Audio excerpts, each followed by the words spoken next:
होली की कथा। बहुत समय पहले हिरण्यकश्यप नाम के राक्षस ने ब्रह्मदेव की तपस्या करके उनसे वरदान मांगा। ब्रह्मदेव, मुझे वरदान दो कि मैं हमेशा अमर रहूं। मैं तुम्हें ये वरदान नहीं दे सकता।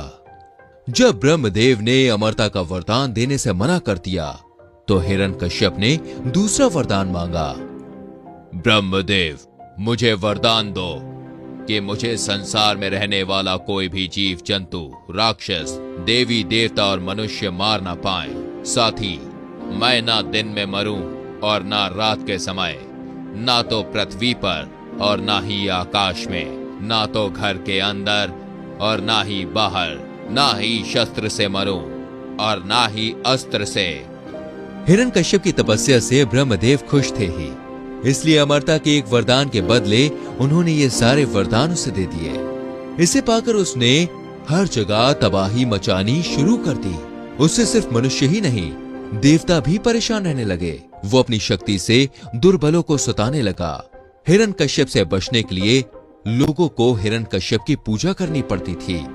भगवान की जगह जो भी हिरण्यकश्यप की पूजा करता वो उसे छोड़ देता, और जो उसे भगवान मानने से मना करता वो उसे मरवा देता या अन्य सजा देता। समय के साथ साथ राक्षस हिरण्यकश्यप का आतंक बढ़ता गया।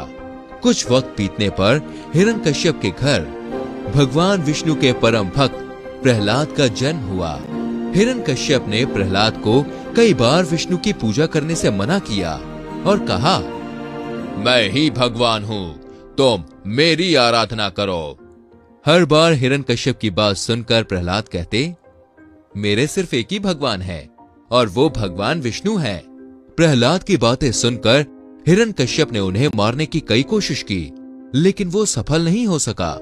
भगवान विष्णु अपनी शक्ति से हर बार हिरण्यकश्यप के सारे प्रयास विफल कर देते थे।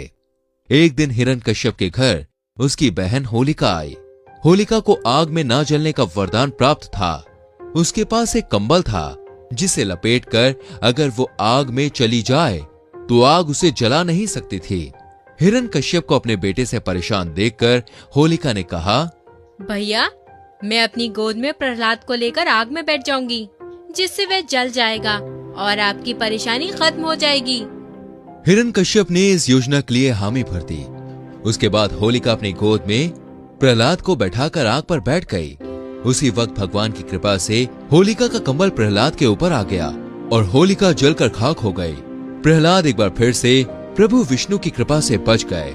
आग में जिस दिन होलिका जलकर भस्म हो गई थी, उसी दिन को आज तक होलिका दहन के नाम से जानते हैं। इसे बुराई पर अच्छाई की जीत के रूप में देखते हुए होलिका दहन के अगले दिन रंगों से होली खेली जाती है। दोस्तों, बुराई कितनी भी ताकतवर हो, लेकिन एक दिन अच्छाई की ही जीत होती है।